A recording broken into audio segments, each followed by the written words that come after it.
It is 4 p.m. We're bringing developing news. And the stories behind the headlines. This is StoryCon. I'm Regina Lay. I'm Ed Lingao. Some stories we're watching this Friday, weekend holiday, June 6. Senator J.B. Ejercito floats a term-sharing arrangement between Senate President Chis Escudero and incoming Senator Tito Soto. The proposal comes amid talks of a potential shift in the Senate leadership in the 20th Congress and in the upcoming impeachment trial, kung matuloy, of VP Sara Duterte. Meantime, Senator Amy Marcos says she is open to taking the Senate leadership if her colleagues will support her. ICC Judge Rain Alapini Gansu is among 4 judges sanctioned by the United States over the court's Gaza investigation. Gansu is one of the judges handling the case of former President Rodrigo Duterte. The ICC slammed the move as an attack on judicial independence and vowed to continue its work undeterred. Meanwhile, an update on the Duterte case. The prosecution has disclosed 90 new items of evidence linked to crimes against humanity in the drug war, including records involving barangay operations. A Chinese warship was spotted near Panata Island in the West Philippine Sea this morning. The AFP's BRP Andres Bonifacio was conducting a maritime patrol when it detected the Jiangkai II class frigate just 4.6 nautical miles away. The Philippine ship issued a radio challenge to which China responded 13 minutes later. The country's unemployment rate in April slightly rose to 4.1% from 3.9% in March. This is equivalent to about 2 million jobless Filipinos. Comment data shows that manufacturing lost the most jobs, while administration and public sectors saw the biggest gains. And joining us today is StoryCon's resident political heckler, Tito Ronald Llamas. Ba't naman? He's very subdued. Oo. Subdued eh. Bakit Subdued. naman? Ha? Baka may magreklamo na namang principal eh. Ikaw talaga? Parating ako, no? Like, why is it suddenly always me? Wala naman ako At least sinasabi. lahat tayo black ngayon ha. Wala naman ako sinasabi. Tayo nakaitim oh. Bakit naman tayo naka-block eh? It's a Black Friday. Let's see what Ami is up ano to. suot ni Ami? From the Philippine Star, Editor-in-Chief, Ami Pamintuan. Oy, Ayan. Black and white. black and white. Black and white. Hi, Zebra. black and white din. Zebra look. Dapat Zebra. pala nag-technicolor ako. Malungkot yung araw. We are in alignment. Oh, Eid Mubarak. Yeah. Eid Mubarak. Bakit? Maulan eh, maulan. Oh, maulan. Also, Eid Sama ng Mubarak. weather. Ang sama ng weather dyan sa inyo. Oh. Oo, Kahit sa dito. kanina, gapang. Traffic ba? Traffic? Oo, pati yung Baba. underpass, baka. As usual. Ang lakas ng ulan eh. Oh, that's all the more reason agad. to, ano? Ayun, ayun. Oh, ganun talaga Bumaha sa agad, ano eh. ah. It's, Pagpagsada na rin talaga, especially dun sa ano, Yeah. in between Krame and Pituason, Yeah. yung dip ng ganun, Saka bumabaha dyan sa doon, show. malalim yun. okay. Saka dyan sa show. Yeah, but konting ulan lang, bumabaha agad. Yeah, yeah. Which Yes.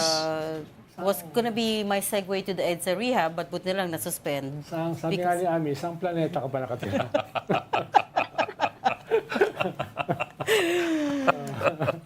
Kaya talaga.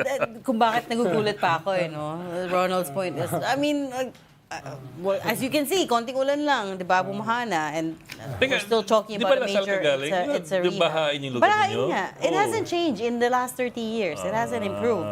But again, you know, what we're talking about, it's a rehab na, Sanay sa bahay yung mga yan eh. Lumalangoy yung mga yan pag umuulan eh. Oo. Pero in style.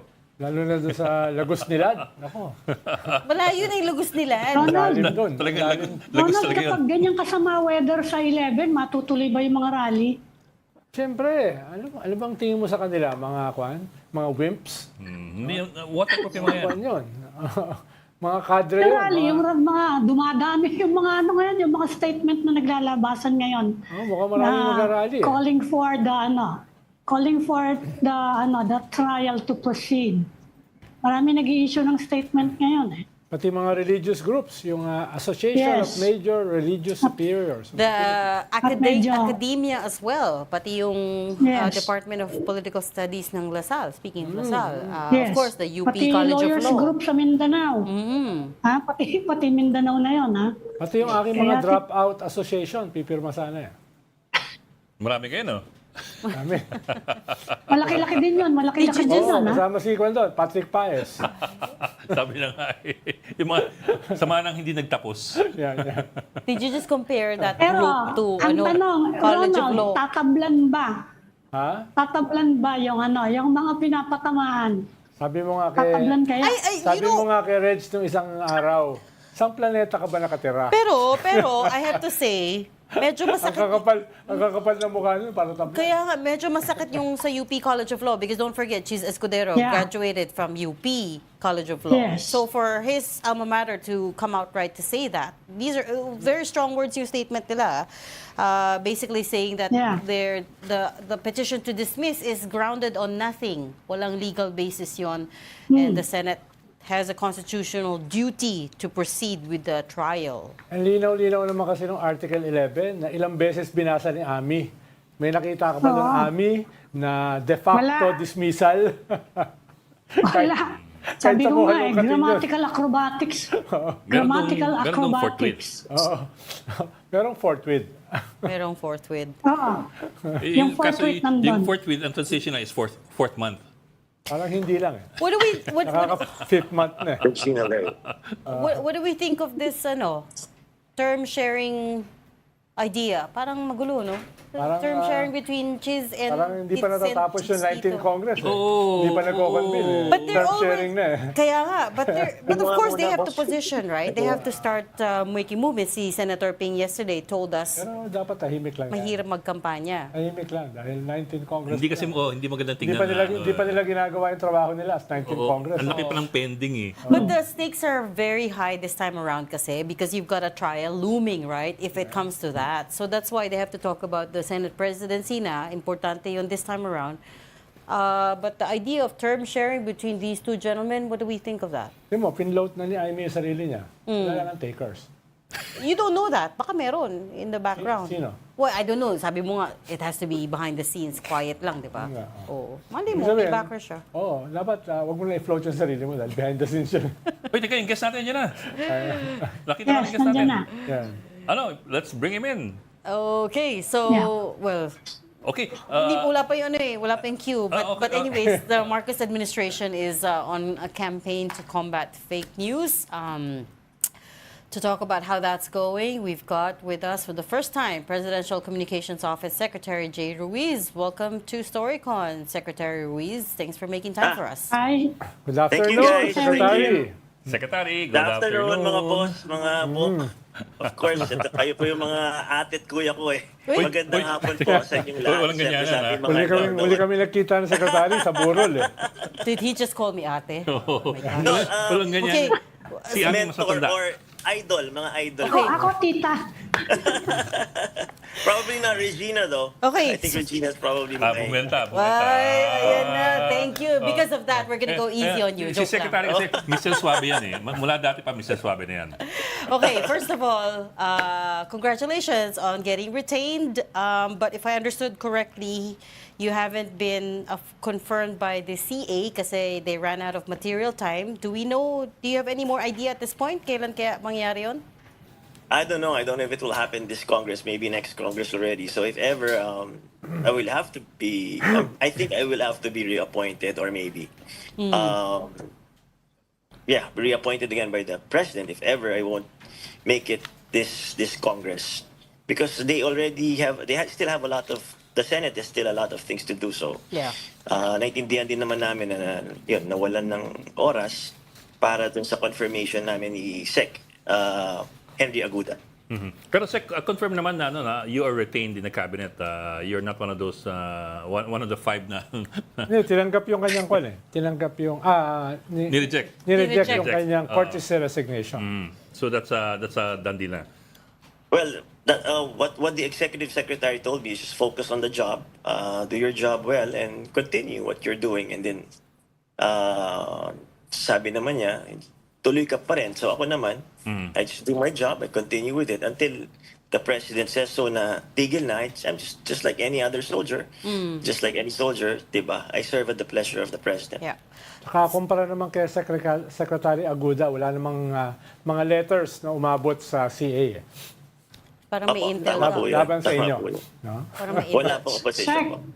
Yes, Sec, ma'am. nagkaroon kayo ng courtesy resignation dahil dun sa resulta ng election, no? That's our understanding anyway. Saka yun yung sinabi ni Presidente. Meron bang, after the elections nung nakita yung resulta, meron bang sinabi sa inyo na to change your messaging or to more aggressive message. Meron bang sinabi sa inyong direction? Kasi kayo yung in charge sa communication eh. So, meron bang specific instructions sa Malacanang? Meron po kami na pag-usapan at syempre may bagong strategy kung paano po maipaalam sa tao ang yung mga ginagawa ng gobyerno na para sa tao. Kasi ang pinaka dapat po kasi namin gawin talaga is refocus, reset at ituloy yung mensahe namin na palakasin ng government communication na malaman ng bawat Pilipino ano ang ginagawa ng gobyerno para sa kanila. The message Pero beyond that, wala bang sinabi sa inyo na bakit ang lakas ng messaging nung kabila, yung pro-Duterte camp, pangalanan na natin?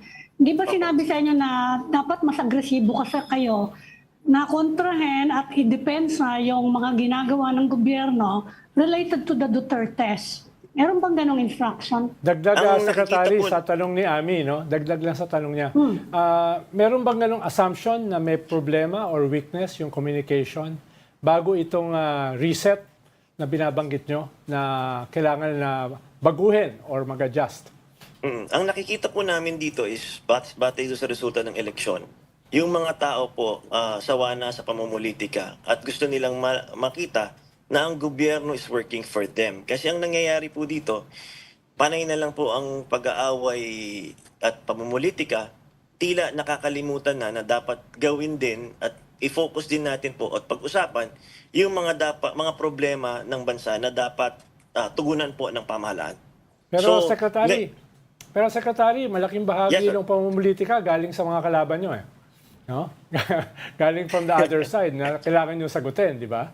So, Opo, lalo opo. na kung may assassination threat, lalo na kung may mga destabilization coup threats, no? May secession threat, hindi pwedeng hindi nyo palampasin yon. No? At, Siyempre, sinasagot din po naman po natin yon. Pero ang focus namin talaga ngayon, based na rin kasi sa resulta nung naging, ang sa amin kasi pananaw, na yung resulta ng eleksyon is people are tired of politics. We have to start working for the people and show the benefits that they can get from all the government projects, activities, and programs na ginagawa naman po ng gobyerno. Nung una kong pasok po, ang naging order sa akin ng Pangulong Ferdinand Bongbong Marcos Jr. ay sabi niya, Jay, let the people know what we are doing for them. So doon po tayo gustong mag-focus doon sa napakaraming programa ng gobyerno na hindi po kinikilala na sa Administrasyong Marcos po nangyari po yon. Tulad na lamang ng mga proyekto na ginagawa sa pagtulong medikal, dito na rin sa mga iba't ibang pagtulong sa agrikultura at yung ginawang recently na 20 pesos na bigas para dun sa 51% ng ating population na dapat ay makakuha ng 20 peso bigas sa panahon ng Marcos administration po. tama yun, Secretary, no? Kailangan talagang ma-deliver, ipakita yung mga ginagawa ng gobyerno, ng mga programa. Pero at the same time, katulad ng interview ni President BBM sa Ketonying noon, ang sabi nga niya, kinakailangan magpakita rin siya ng strength. Kinakailangan, ang term nga niya, dapat katakutan ng konti. Which means, kailangan niyang sagutin yung mga banat sa kanya, yung mga batikos, in the strongest possible terms, para magmukha siyang strong leader. As well as maibaba or maikalat yung mga positibong ginagawa ng gobyerno. Kasabay din po yun, yung pagpapaliwanag kung bakit yung mga desisyon na nagawa nung nakaraan ay ginawa po niya. Nakita naman po niyo na sa kabila ng mga kaliwat ka ng banat ay ginawa niya yung tingin niyang tamang nararapat. So talagang kailangan din pong ipaliwanag yon. Kasabay naman ng pagpapaliwanag na yon ay yung pagpapakalat naman ng mabuting balita para sa ating mga Pilipino. Kasi nakikita po natin, aside from, iba na po kasi yung media landscape po ngayon. We live in two worlds. There's the real world and the cyber world. Most of the time, people live on the cyber world.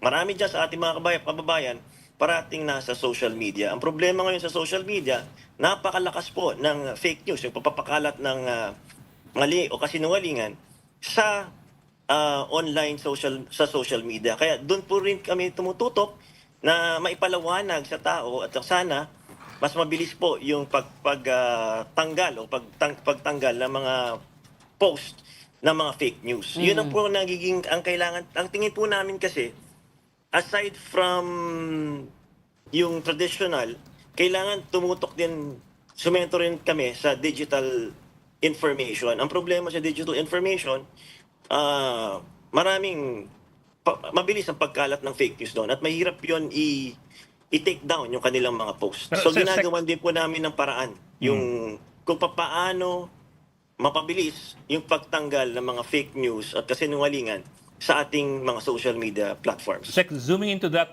kahapon dun sa, sa TRICOM hearing, kung sana, I understand you were there, we're watching portions of it with interest.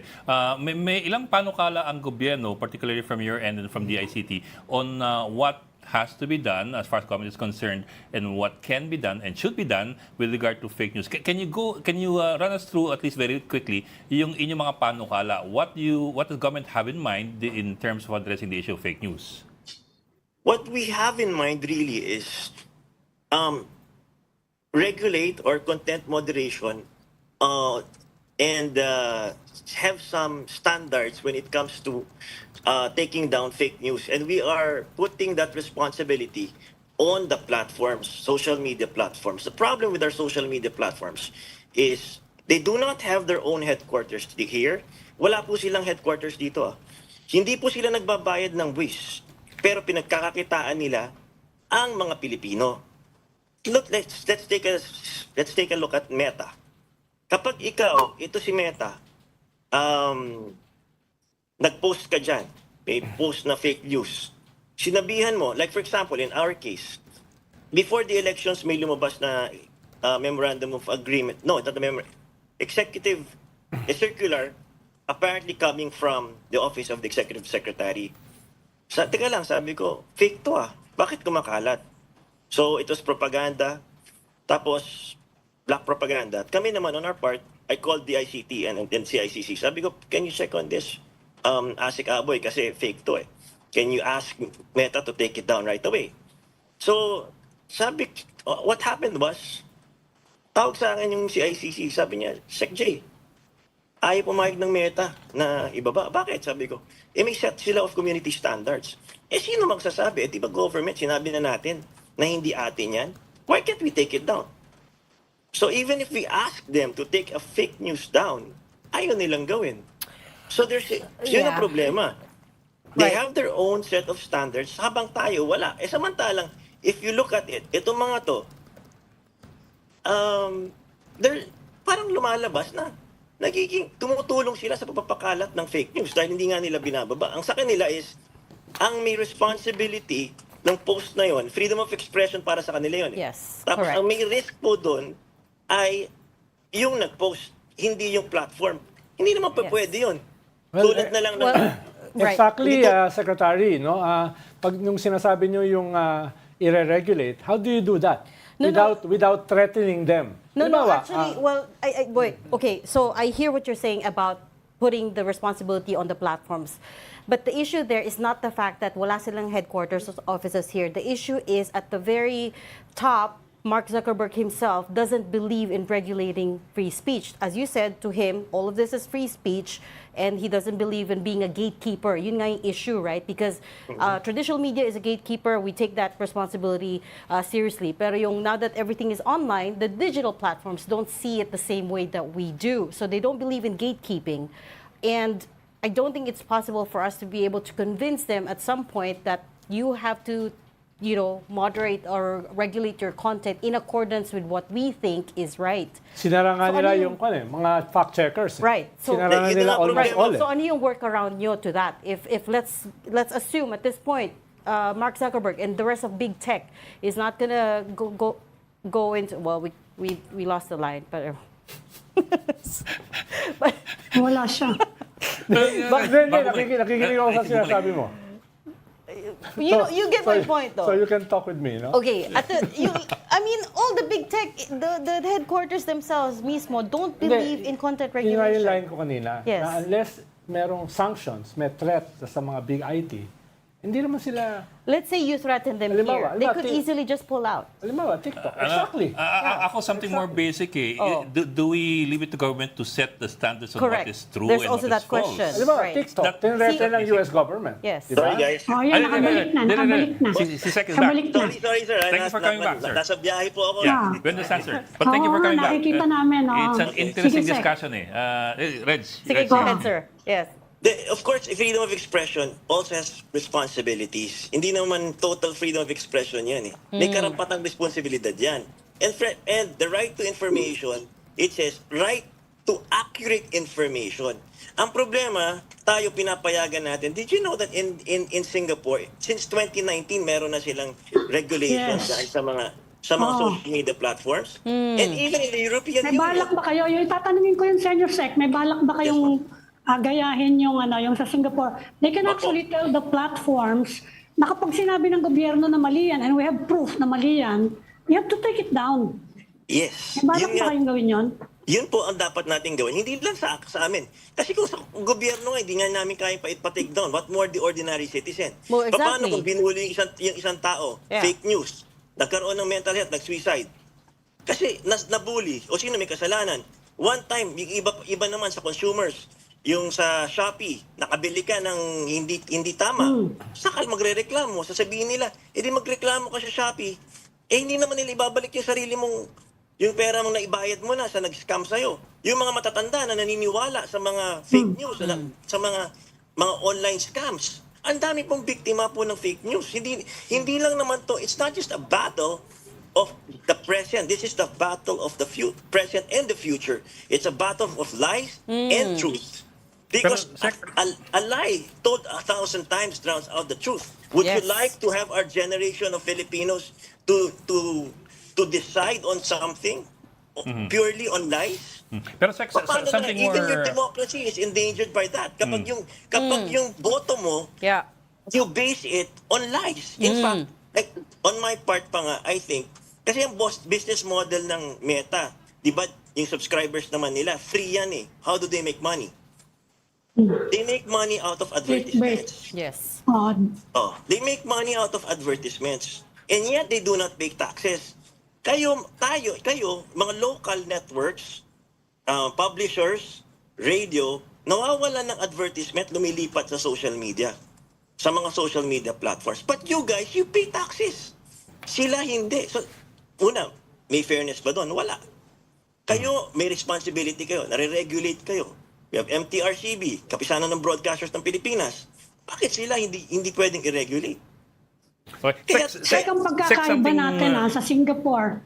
Sa Singapore, marami diyang mga naka-base dyan, yung mga platforms eh. So pwede sila actually regulate. Ngayon tayo, merong mga nagsasuggest dahil wala silang opisina dito. Maybe we can coordinate with Singapore kung sakasakali, being members of ASEAN. Meron ba kayong iniisip na ganong move? Meron po kami. Parang Actually, nagiging even in one-wide siya. ASEAN, problema po yung fake news ngayon. Pero ang Singapore kasi, we had dinner the Singapore Prime Minister was here, I think 2 days ago. And I had the chance to have dinner with the Minister of Information of Singapore. And they were surprised that we still don't have a law on fighting fake news. Kasi sa kanila, 2019 pa lang napasa na. So actually, even the platforms want a law from us para may guidelines sila kung anong susundin. Dahil pag may batas naman tayo laban sa fake news, susunod naman daw sila. Pero But in the absence of the law Sec, and in the something, absence of the definition of fake news, anong susundan nila? Wala. Okay. But So Sec, kaya something sila more, ngayon something more basic po for me. Should we leave it to government to decide and to declare what is fake news versus what is the truth? I ask, of course, government will always say that whatever government says is true. I mean, I understand that because that's supposed to be government's line. However, from admin to admin, nagbabagong definition ng katotohanan. For example, I'll just give you an example. Yung naratibo ng Administrasyong Marcos ngayon ay iba sa naratibo ng Administrasyong Duterte. Dati sabi ng gobyerno, walang EJK. Ang WPS, ganito. Ang Silala de Lima, ganun. Nagbagong administrasyon, iba na ang totoo dun sa hindi. So it also changes from admin to admin. It also becomes political. So then the question arises na, should we leave it to government to regulate and standardize and define what is true and what is not. You can have a truth commission. Maybe we can have a private sector there. You can have the government there. We just have to have a fact checker. When you say a boy is a boy, and sabihin mo yung lalaki, babae, there's always truthful facts to it, right? When you say this is black and this is white, ano katotohanan? Yes, And then sir. when you Yes, sir. say- Yes, sir. But to my point nga, for example, sabi ni Duterte dati, walang EJK. Sabi ni Marcos, ay madami EJK, kaya dinampot yung isa. Meron Diba? kaming concept ng universal So, truth. so may ganun, sir. But You know what I mean? who should be the arbiter Oo, of truth is the question. Nag-iiba-iba. If you leave it to God. government becomes admin. I mean, government is defined as admin. You know, we can always talk about that. We're open to dialogue, we're open to consensus, but there has to be a law regulating social media. That's the fact. And even, again, the social media platforms want it. Sabi nila, Sec J, anong basis namin? Bigyan mo kami ng basis. Kaya nga, nung last elections, may order kasi ang COMELEC. Mas mabilis ang pag-take down ng mga fake news. So, with a definition of what fake news is, we come up with a definition. It's a law naman. We're still legislating it. We're trying to legislate it, di ba? So, marami naman pwede. This is, we're just talking about it. We have our stand. Other people can have a stand, and then we craft a law to prevent fake news, especially now with the advent of AI, artificial intelligence and deepfakes. How Siguro, Secretary, yung concern lang ni Ed ay Yung concern ni Ed. a good government, pwede niyang gamitin yung batas, no? Para talaga ayusin. Oh, Kung ano yung benevolent weaponized. government. But terrible government, Pareho sa a bad Singapore. government Yeah. may No, that's why weaponize we have models, against media. No? A bad Sir government Ronald- can use that. Yeah, Sir Ronald, meron naman po tayong landmark legislation sa ibang bansa na sa kanila, maganda naman yung patakbo. Kasi nga, ang sa kanila, pag ikaw nag-post ng fake news, meron kang karampatan parusa. Penalties on the social media platforms. Like 2% penalty on nung 2% sa kinita mo. Dito wala eh. Wala nga silang binabayad ng income tax eh. Wala, business tax. Wala lahat. And yet we allow them to come up with community standards for their own, and they're making money out of the Filipino people. Isn't that unfair? Halimbawa, Secretary Jay, The first TikTok. thing that- Halimbawa, Sir, I mean, TikTok. it's- Halimbawa, it's- TikTok, Secretary Jay, no? Yeah. Dahil inabuso ng TikTok yung kanilang powers, halimbawa sa Amerika, pinressure sila ng gobyerno. Either Tama. sell it or leave, di ba? May ganun din ba Yes. kayong intensyon Yes. na coercive power maliban sa paggawa ng mga batas? May ganun din ba kayo para i-pressure itong mga IT na ito, itong big IT, katulad halimbawa ng TikTok, na malinaw naman kung sino nagme-may-ari at kung sino yung nakikinabang? Sa ngayon po, wala po kaming ganong plano. Ang sa amin lang, dapat mapag-usapan, dapat magkaroon ng consensus. And we're not saying the government is right here. What we want is a whole of society approach. Kasi lahat naman yan biktima po ng fake news. Ako naging biktima. Napakarami ho naging biktima. In fact, ang daming mga broadcasters ginagamit yung mukha nila, ginagamit yung mukha at saka boses nila para mag-recruit ng investor scam. Pero, ang daming kumakalat ng ganyan. Pero hindi na penalize yung platform for airing it. Fake AI. Dapat sila pa lang, alam naman na nilang fake yung ine-airy nila.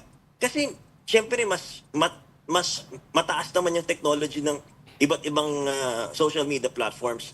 Alam naman nila, dapat dun pa lang, hindi na nila pinapapasok. Parang ganito yun eh. Yung aking analogy dyan is, sa isang bar, maraming nagdodroga. Ngayon, kung hindi mo nagre-regulate yung mga drug addict, hindi mo pinapapasok, edi malinis yung bar mo. Pero kung lahat na lang pinapapasok mo, sino may kasalanan? Siyempre, yung may-ari ng bar, may penalty rin dapat yun.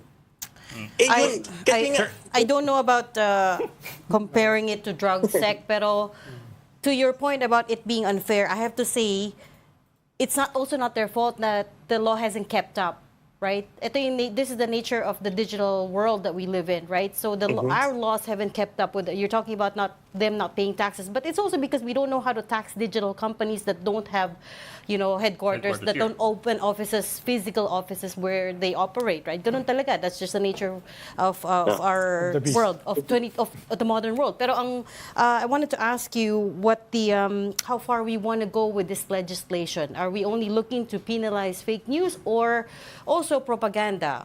Case in point, in the lead up to the elections, we heard a lot of stories of politicians hiring troll farms to boost their standing and to of course to court voters and all of that. So pati ba yan kasali? Are we talking about propaganda too? Yung opinions is okay. That's okay lang. Yung propaganda, we will see. But the fight really is fake news. Because fake news, for me, it's even worse than drugs. Because it poisons the minds of the people. Because when a person decides his choice on fake news, imagine what will happen. For example, a voter, he sees something, but it's disinformation, and he bases his vote on that information, which is a lie. Then what kind of people will you be electing? So it's a must that we first concentrate on fighting fake news together. In fact, come up and agree. Everybody agrees that fake news is the fight not only of the present but the future, because it's a fight between truth and lies. And if the social media platforms continue to be not purveyors but make their platforms available to fake news operators, then we have a problem. Because look, if government cannot even take down a fake news post, what more an ordinary citizen? That's just my point. And in other countries, it's already working. It's landmark legislation for the European Union, Digital Services Act. It's another landmark legislation for Singapore. In 2019, it's already 2025. Imagine that. And yet we're still saying, is this against freedom of speech or what? We're still debating on that. But everybody, the country is so polarized already. And we are pitting Filipinos against Filipinos, dividing each other. Fake news is very bad because it's polarizing the entire country. Pero Sec, It's either you're... Yes, yes, pero yes. Sec, kasi yung Digital Services Yes. Act sa EU, that has more to do with with the penalizing yung illegal Content. activities online, including of course Scamming. and kasama na rin ng false information. My concern is do legislators and perhaps even government officials, can they tell the difference between fake news and disagreeable opinions? Because what we have seen, for example, in the TRICOM hearings, and there have been several TRICOM hearings already where we've seen this, legislators were particularly offended by a lot of opinions Targeting published by vloggers. Some of them were fake, but a lot of them were just basically opinions. Kumbaga, for example, pag sinabi kong si Ronald Llamas ay chick boy, hindi necessarily fake news, it's opinion. Pero pag news, sinabi fake news. But who gets to be the arbiter of that? Okay lang. Pag sinabi ko si Ronald Llamas nandun sa Sogo kunyari, kahapon, I vehemently that disagree. might be Fake news ba yun, di ba? Diba? So some people apparently can't tell the difference between disagreeable opinions that offend them, which is still legal, not unless you cross the line into libel and slander, versus spreading talagang false information or fake news. And also to add on to that, if I recall correctly, hindi ba this all started because si Congressman Ace Barbers was getting attacked online or something? He was being trolled or something, and he was quite unhappy about it. So parang this is all coming from a personal... very personal. Na-offend. kaya that's also our we're talking concern. about Na baka legislation. the legislators Baka and some officials magamit sa are more suppression concerned ng about their opinion. feelings than they are about the That's not our facts. take. Our take is we want fake news to stop, we want lies to stop, and we cannot have our children base their information on lies. There was this one time, I wonder, my son told me, "Oh, Dad, na-occupy na pala ng China ang Palawan." Sabi ko, saan mo naman nakuha yan? Where did you get that news? Sabi sa TikTok na ang Palawan daw, yung may-ari na yan, China. Imagine that. My son. And it took me a while, maybe 30 minutes to convince him. Hindi pa, hindi. They can never have that because atin yan eh. You know what I mean? Ang hirap, dahil, tapos ang hirap, kumakalat to kumakalat. And hindi na take down.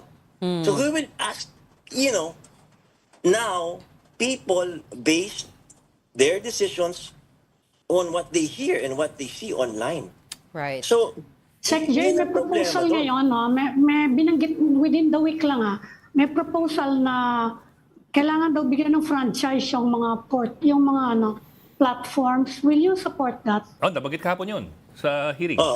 Na balak daw na yung mga social media platforms Require ng kailangan franchise. kumuha ng franchise before they can operate here. So, I think that's supportahan one ba of- yun ng gobyerno? Isa sa mga posibilidad po yan, pero pwedeng hindi, either may franchise po, pwedeng wala. Titignan po yan, pag-aaralan pa rin po yan. Pero one thing is for sure is we already need a law sa ngayon para labanan ng fake news. Kasi yung franchise naman, para lang din ng franchise na binibigay yan sa mga television stations, sa mga radio stations, yung frequency. Sa kanila, internet-based eh. So, hindi ko alam kasi wala namang frequency yan. So, just internet. Yeah. So, hindi ko alam kung kailangan pa ng franchise yan. Pero kung yun ang napagkasunduan ng mga legislators natin, di yun ang isang possibility. Pero sa akin, pwedeng wala, pwedeng hindi. Basta ang kailangan lang is we have the power to penalize the social media platforms kapag nakita natin yung post niya ay fake news, nasabihan na siya, and yet hindi pa rin binababa yung fake news na yun. Sa Singapore, ang nangyayari is parang wina-warning ka isang beses, then they lead you to the right, yung tamang information. And then another warning, and then the third warning. On the third warning, doon na nila ibababa yung post. Dapat ibaba mo na, kung hindi, may penalties ka na sa gobyerno. So, ganun yung kanilang sistema doon. In fact, the Minister of Information of Singapore was surprised nung wala tayong a law na nagmo-moderate, content moderation sa social media platforms. Tapos another proposal is yung sharing ng information baka sa second layer na lang. Kasi ngayon, pwede mong ipakalat eh. And of course, the use of bots, the use of artificial intelligence, and yung use ng deepfakes. Imagine, may isang bata nagreklamo sa akin, 18-year-old. Sabi na gamit daw yung mukha niya sa porn. Deepfake pala. Ginantihan ng boyfriend. Hindi naman niya mukha yun. Imagine yung nangyari doon sa bata. Halos gusto magpakamatay dahil na sa nangyaring ganon. How will you avoid these situations?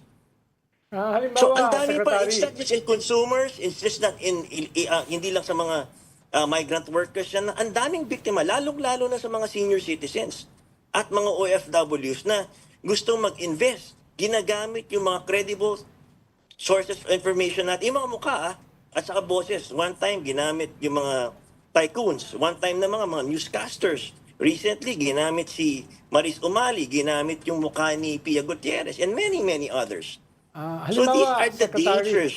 halimbawa, Yes, yes, sir. Secretary, before the election, may na-discovering mga several millions of fake accounts sa Facebook. Pero ang tinanggal lang is around 5,000. So like a drop in the bucket.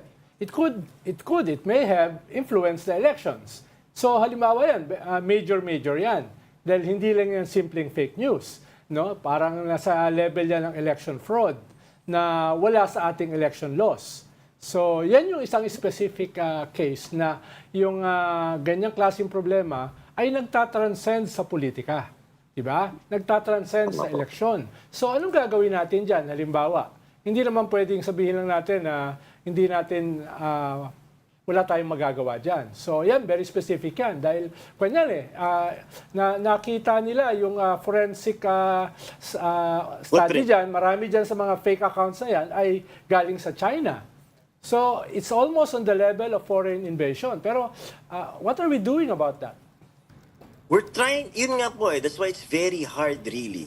Kung hindi mo makuha yung cooperation ng ating mga social media platforms na i-block itong mga ganitong mga fake news, hanggat wala kang capability to block it, doon tayo mahihirapan. Kaya on our part sa government communication, medyo mas challenging ang aming trabaho ngayon dahil before, traditional media lang ang binabantayan eh. Ngayon, yung social media platforms, kailangan mo ng bantayan.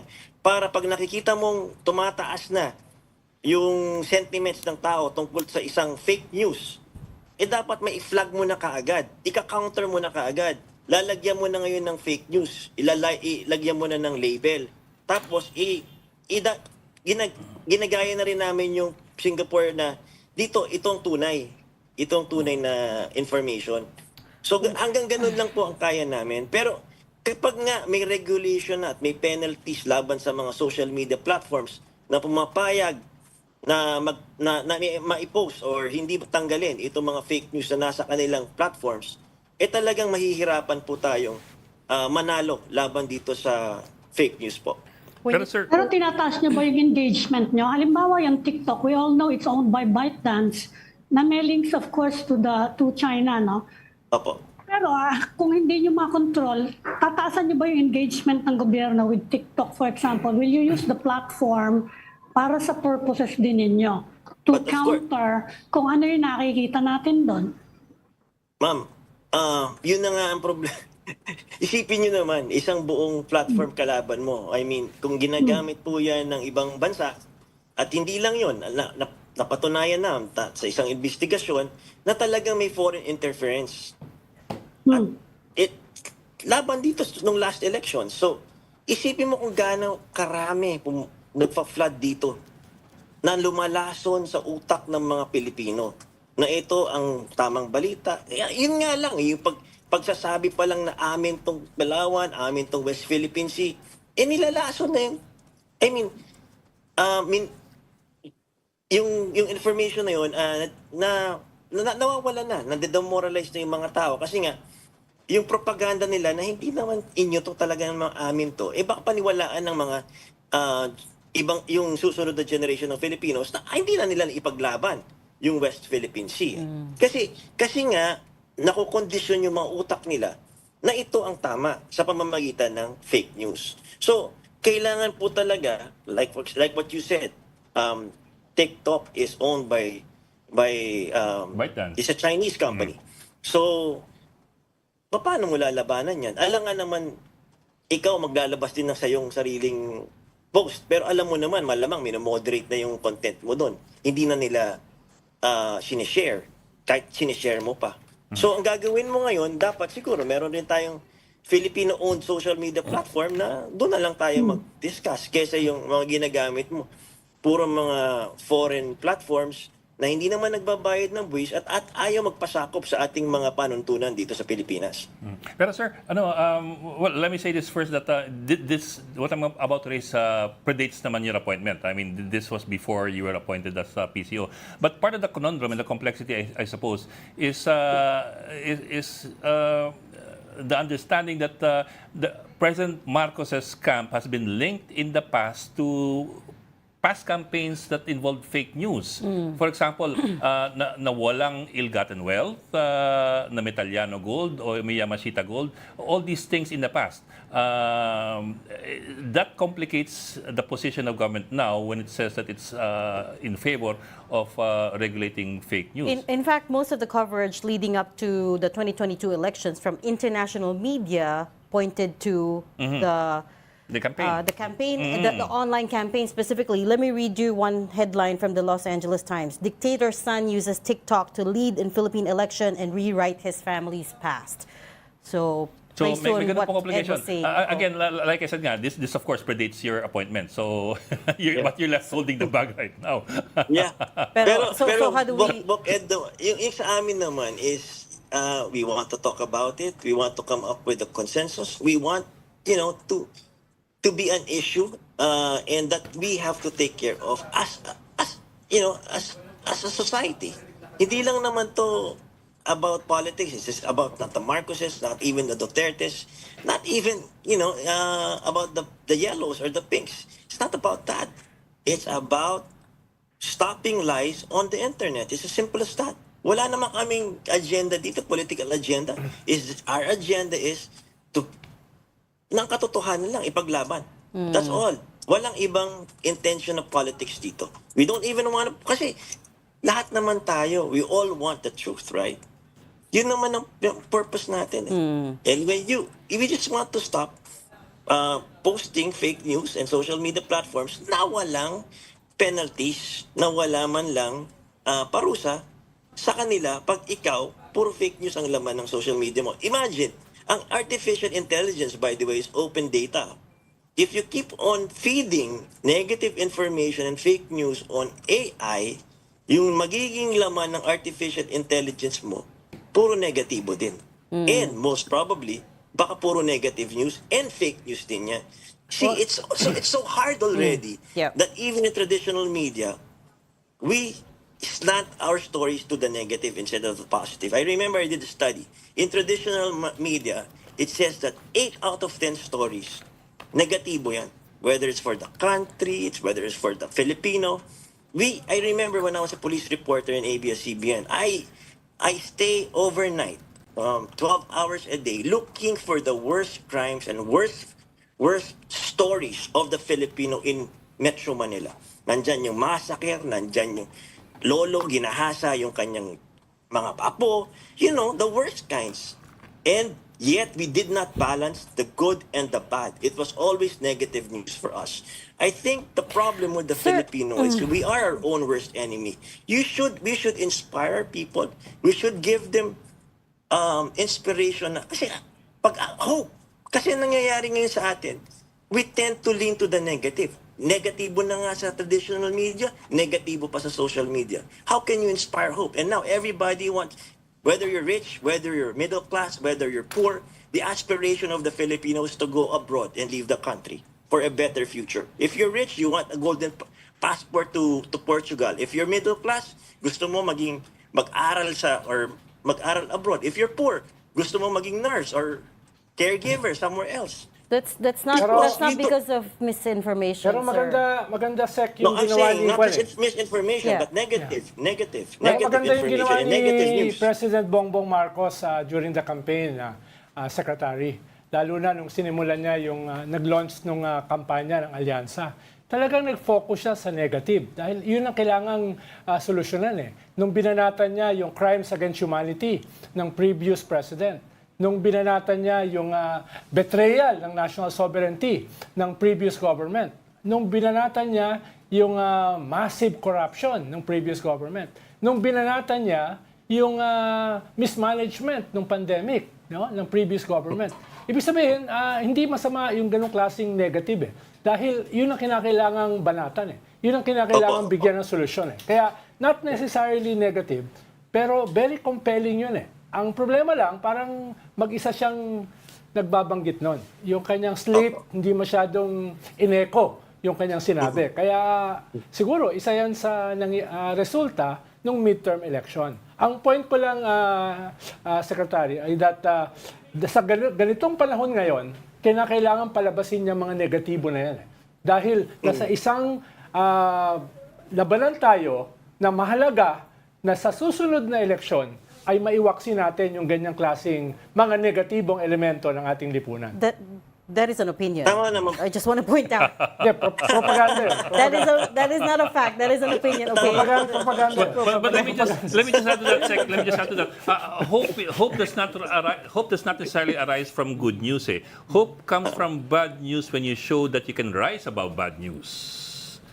Well, that's true. Yeah. That's true. Yes, and we all hope that we still have hope for the Philippines. Oh, all of us, right? certainly. I remember when Sec, yes, ma'am.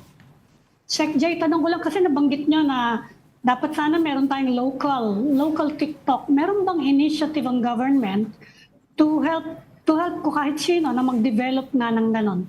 Marami naman tayong talent na ganyan eh. Meron ba tayong initiative na ganon? Meron po, I think Kumu has one.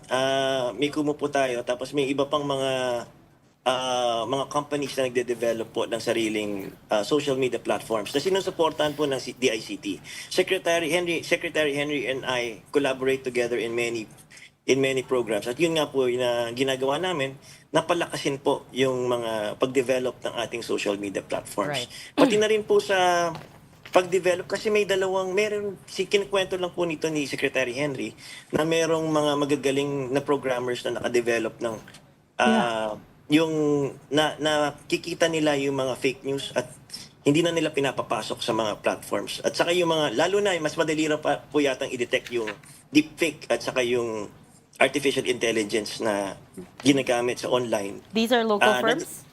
Yes, these are local firms. And the DICT is encouraging to use these programs. On a different Hindi ko lang note, matandaan Secretary yung Jay, pangalan ng mga programa po na yan. on a different note, May Secretary incentive Jay, ba tayo? May incentive sila? Sa ngayon, hindi ko, at tingin ko po may binibigay na incentive. Pero marami pong programa po ang DICT na Wala. tulungan po yung mga Sorry. startups po na yan. Okay, wait, On a wait, sorry. different We're note, being told to wrap very quickly. Hindi, last question lang. On a different very note, quickly. Secretary Jay, dahil kasama Yes, ito sir. sa trabaho niyo sa messaging. Yes, Nagsabi kasi si Presidente na bold reset dito sa revamp. Nasaan na ngayon yan, yung bold reset na yan? No, with yung mga huling mga tinanggal ng mga presidential advisor na parang hindi kilala ng marami. So, tatanungin yung mga tao, ongoing pa rin ba itong bold reset na ito? Naging bold rin yun. Opo. Tuloy-tuloy po yung, I think yung evaluation naman po sa mga government-owned and controlled corporations. At doon po nagkakaroon ng evaluation. At meron po namang pagbabago dahil nakikita po natin na yung mas visible na po yung ating mga cabinet secretaries at pinapaalam na nila po yung mga programa nila sa ating mga kababayan. Yung kasi yung importante na malaman ng tao yung proyekto, programa at aktibidad ng bawat mga departamento. Ano bang ginagawa nila? Ano bang ginagawa ng gobyerno para sa amin? At paano ba namin makukuha ang benepisyong ito sa gobyerno? So meron po kaming mga information campaign na ito po pwede nyong makakuha ng ganitong benepisyo sa mga sa mga senior citizens, sa mga OFWs, kung ano-ano mga sektor, may kanya-kanya namang benepisyo na pwedeng makuha. Pag nagkasakit ka, saan ba ako tatakbo? Because the role of government is to be there for the people, especially in times of crisis. Lalo na po, pag nagkasakit ang tao, saan ka ba tatakbo? Desperado ka. Pwede kang tumakbo sa PCSO, ano makukuha mo doon? Sa PAGCOR, anong meron? Department of Health.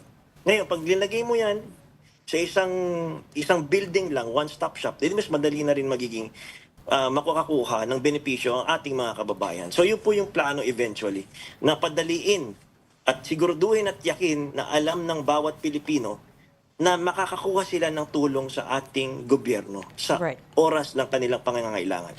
Sec J, Yes, ma'am. you are, of course, the 4th PCO Secretary under President Marcos, and we're just halfway through. I wonder if you could give us a bit more insight. Ano yung problema? Why is he having so much trouble in the communications department? Sorry to compare, but your previous administration, iisa lang yung press secretary, PCO, who was a former colleague of ours, of course. Pero where are the gaps that you're seeing? I think the gaps that what happened was is sometimes PCSOs like 10 attached agencies. When I first came in, I made sure na kailangan may alignment, may coordination, may integration, and may unity in messaging. So kailangan mo siyang i-align kasi nga you have People's Television Network, you have Channel 13, you have 100 radio stations with RP Broadcasting, you have Philippine Information Agency. If you just get a good conductor na maikukumpas mo yung message ng gobyerno, maayos mo yan. So, this is my observation. Hindi ko kwento ng past, pero ito yung ginagawa ko ngayon. Making sure na naka-align kaming lahat. Making sure na yung mga departments, we know what they're doing. Kasi, the PCSO, ang mandate niya is executive government bureaucracy. So, dapat malaman ng tao, anong ginagawa lahat ng departments. So dapat pati mga departments naka-align sa amin. Alam namin yung nangyayari sa kanila. Para matulungan sila sa messaging. Tulad na lang ito, may pag pumutok, HIV tumaas, 500,000 or what. Kinakailangan, how do we stop it now? Naka-align ngayon yung Channel 13, Channel 4, PIA, sa massive information campaign para labanan naman yung pagtaas ng HIV. Tapos kami, ganun din yung messaging namin. So, nagkakasuportahan kami, hindi yung kanya-kanyang galaw. Meron kasi ang bawat departments ng communications arm nila. But they need the support of the PCO and other attached agencies of of PCO para ma-carry yung message nila. Yun po ang nangyayari. We cannot rely on private stations to air our messages. Diba? Meron namang independence yan.